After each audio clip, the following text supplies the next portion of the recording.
Hoje nós vamos tratar de outro assunto também extremamente importante, que é a questão da esquizofrenia.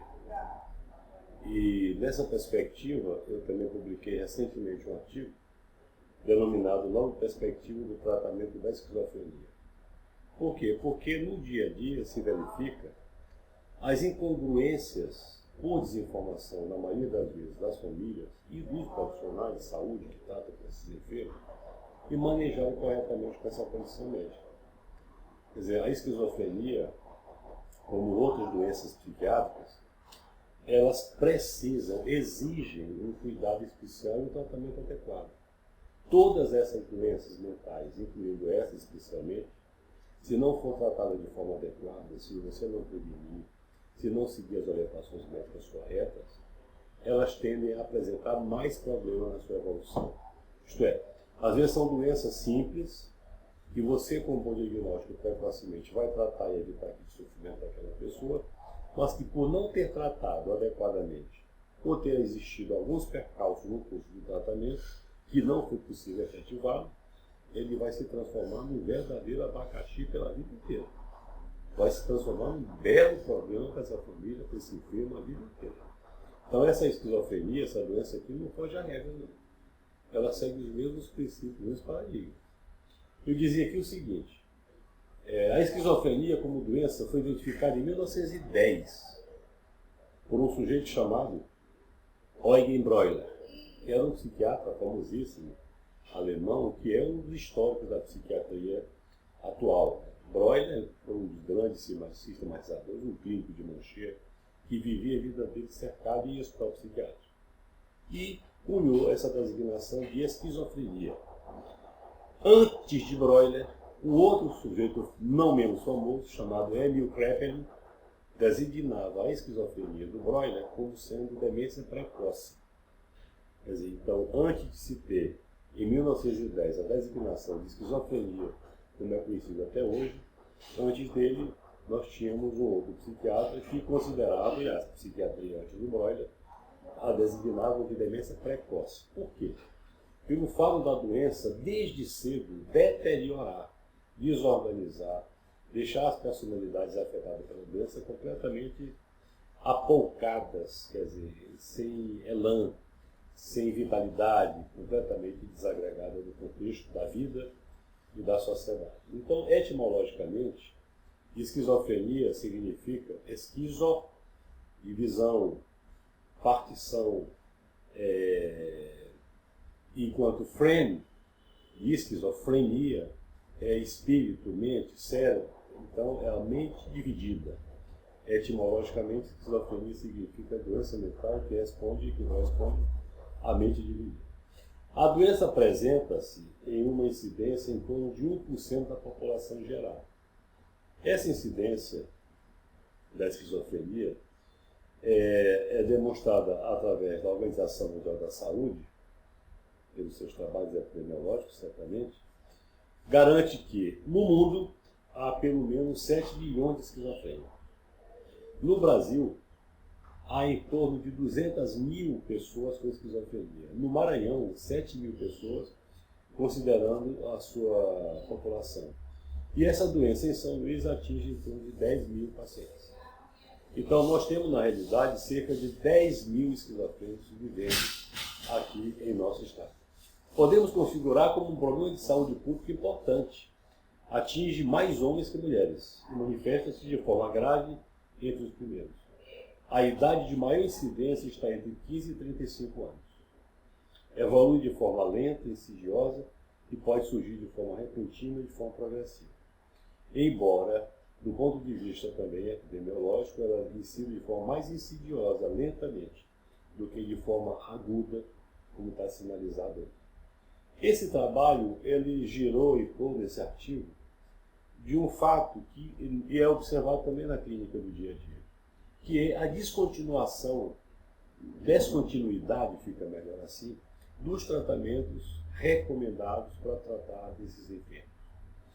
Todas as doenças mentais, eu já disse isso aqui anteriormente, em diferentes vídeos, elas evoluem cronicamente. Elas vão no rumo da cronificação. Compete ao médico dentro da formulação de um diagnóstico e impedir isso. Então, eu tenho dito também isso, quanto mais precocemente você formular um diagnóstico de qualquer enfermidade psiquiátrica, e quanto mais cedo você começa a tratar essa enfermidade, menor serão as chances dela ir para a cronificação. Então, essa é o corolário, é a coisa mais importante no cotidiano e na época atual. É dar um diagnóstico precoce de qualquer doença mental e impedir que ela evolua. Por quê? Porque essa doença crônica, ela chegando na cronificação, ela será muito mais difícil se tratar dela do que se você impedir que ela chegue lá. Como tudo na vida. Então você tem que impedir que essas doenças cheguem nos seus pontos fatais, etc.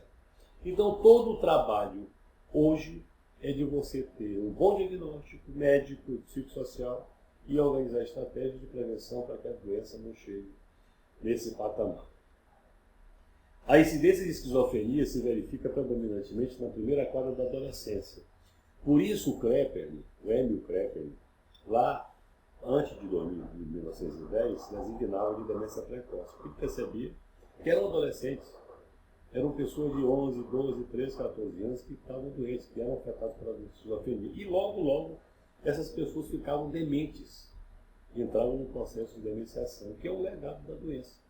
Então você imagina, um garoto de 12, 13, 14, 15 anos, afetado por uma doença mental dessa natureza, daqui a pouco está focado, isolado, sem iniciativa, sem fazer nada na vida, esperar a vida passar e morrer precocemente. Era o que acontecia. Hoje não. Hoje nós dispomos de recursos suficientes para impedir isso. Quanto à origem, é uma doença de múltiplas causas. Você não tem uma causa da esquizofrenia. Isso é genética, isso é droga, isso é biologia, isso é psicologia, isso é o social. Não existe isso. A visão tem que ser uma visão que eles chamam de multifatorial. Os fatores genéticos, na sua dimensão, colaboram para a eclosão da doença, para a manifestação da doença. Os fatores psicossociais dão sua colaboração. Os fatores pessoais, psicológicos, comportamentais, dão sua contribuição. Os fatores socioculturais, familiares, etc., acabam colaborando. Evidentemente que, dependendo de cada situação, de cada caso, de cada pessoa esquizofrênica, você vai ver o que é que predominam entre eles. Se é a genética, se é o aspecto psicossocial, se é a coisa comportamental, etc. Então isso também a gente tem que verificar. Porque, por exemplo, frequentemente, pacientes que se originam de doenças mentais na família, que são muito frequentes, a genética aí fala bem mais alto do que um aspecto pessoal, do que uma frustração, do que uma dificuldade emocional, etc., que alguém vier a ter na vida. E assim por diante. A natureza biológica, a fisiopatologia, a causa da doença é que dá no cérebro. Ela não acontece em outra área do corpo nem fora do corpo. A sede material, onde se explicaria a fisiopatologia, o mecanismo biológico envolvido na doença, é cerebral. Então nós temos um conjunto enorme de teorias que procuram explicar a natureza da doença. Mas o fato é que a bioquímica, a biologia, a fisiopatologia da doença dá nesse plano aí, que não é objeto do nosso estudo de hoje. Quem sabe no futuro a gente possa tratar de um assunto específico das causas bioquímicas da esquizofrenia. Especificamente contra o tratamento, nós temos diferentes tratamentos a serem oferecidos para esses doentes, por quê? Pela natureza multifatorial da sua natureza, da sua dimensão. Então, o tratamento psicológico, socioterápico, os tratamentos de reabilitação psicossocial, os tratamentos médicos ou farmacológicos, são todos elementos indispensáveis para a reabilitação e tratamento desse enfermo. Você não vai tratar um esquizofrênico só com psicoterapia, que não é nem ético, nem aconselhável, nem tecnicamente possível. Você tem que usar uma gama enorme de medicamentos, chamados de antipsicóticos, ou medicamentos anti-esquizofrênicos, que são medicamentos importantes para o controle médico e clínico dessas enfermidades. O fato que eu queria chamar a atenção de vocês, como é muito grande a descontinuação desse tratamento, recomenda-se hoje, para facilitar a vida da família desses enfermos, a utilização de um grupo de medicamentos chamado de neuroléticos de ação prolongada, os NAPs. que são drogas que fazem seus efeitos por longo prazo. Não é preciso o esquizofrênico estar tomando remédio 3 vezes por dia, ou 4 vezes por dia, ou 5 vezes por dia, para manter clinicamente sua doença afastada da sua esfera. Alguns pacientes, um comprimido por semana, outros uma ampolinha de injeção intramuscular por mês.